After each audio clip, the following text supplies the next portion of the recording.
રાજ્યમાં વરસાદની બીજી ઇનિંગે ફરીથી અનેક શહેરોમાં પહેલાથી ખરાબ રસ્તાઓની હાલત વધુ બિસ્માર કરી દીધી છે। આવી જ દશા ભાવનગરની છે। ભાવનગર શહેર હવે ખાડાનગર બની ગયું છે, જેના કારણે સ્થાનિકોની મુશ્કેલી વધી છે।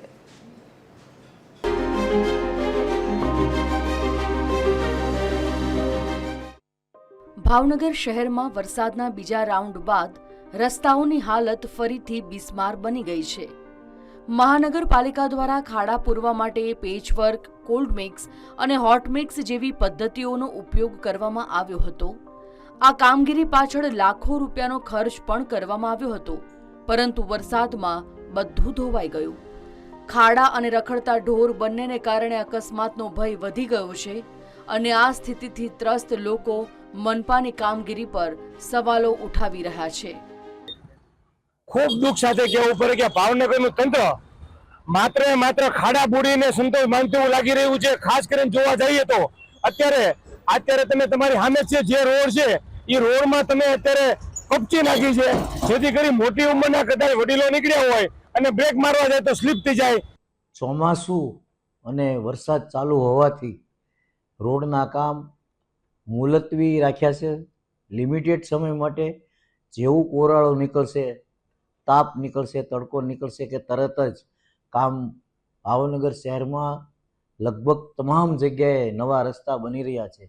અત્યારે હાલ પૂરતા લિમિટેડ સમયે થોડા સમય માટે મુલતવી રાખવામાં એટલા માટે આવ્યા છે કે ડામરના કામ થાય નહીં, પણ આરસીસીના અને વ્હાઇટ ટોપના કામ હાલમાં પણ ચાલુ છે। વિરોધ પક્ષના નેતાઓ અને પ્રજાના આક્ષેપો છે કે અધિકારીઓ અને પદાધિકારીઓની મિલીભગતથી અમુક ઓળખીતા કોન્ટ્રાક્ટરોને જ કામ આપવામાં આવે છે અને રોડના કામમાં મોટા પાયે ભ્રષ્ટાચાર થાય છે। મહાનગરપાલિકા એવું કહે કે ભાઈ કોન્ટ્રાક્ટરને બ્લેકલિસ્ટ કર્યો, એની પાસે દંડ વસૂલ્યો, પણ બ્લેકલિસ્ટ કર્યા પછી એની એજન્સી પાસે બીજે નામે ભરતા હોય છે। તો ખરેખર આવા કોન્ટ્રાક્ટરો એની પર પગલાં લેવા જોઈએ, કાયમિક ધોરણે એને પણ કામ ન દેવા જોઈએ અને આની પર કડક રીતે સૂચના આપવી જોઈએ। કરોડો રૂપિયાના ખર્ચે રોડ બનતા હોય છે, તો પણ કોન્ટ્રાક્ટર ઉપર આવા નો સરખા કામ થતો હોય તેની પર પગલાં લેવા જોઈએ, બ્લેકલિસ્ટ કરવા જોઈએ।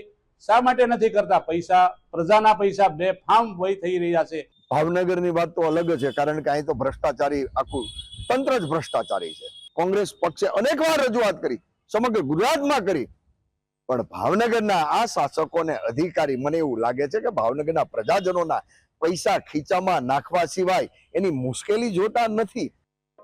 મનપા પૈસાનો વેડફાટ કરતું હોવાના આક્ષેપ થઈ રહ્યા છે।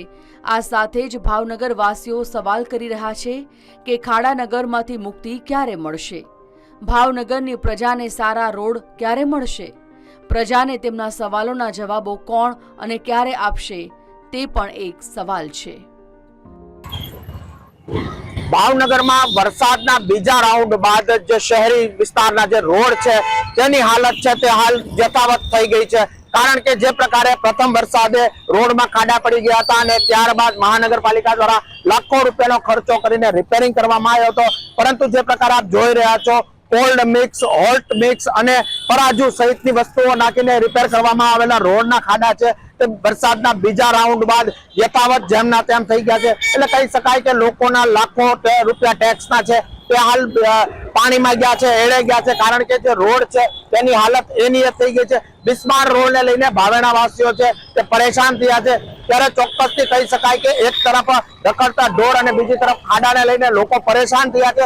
ત્યારે લોકો દ્વારા સવાલો ઉઠાવવામાં આવી રહ્યા છે કે આ ભાવનગર છે કે ખાડાનગર તે ખબર નહીં। મહાનગરપાલિકા દ્વારા લાખો રૂપિયા ખર્ચા બાદ ખાડાઓ યથાવત છે, જેને લઈને આગામી સમયમાં કોઈ નક્કર કાર્યવાહી કરી અને આ ખાડાઓ બુરવામાં આવે છે કે કોઈ નક્કર કાર્યવાહી કરવામાં આવે છે તે જોવું રહ્યું। અલ્પેશ ડાભી, TV 13 ગુજરાતી, ભાવનગર।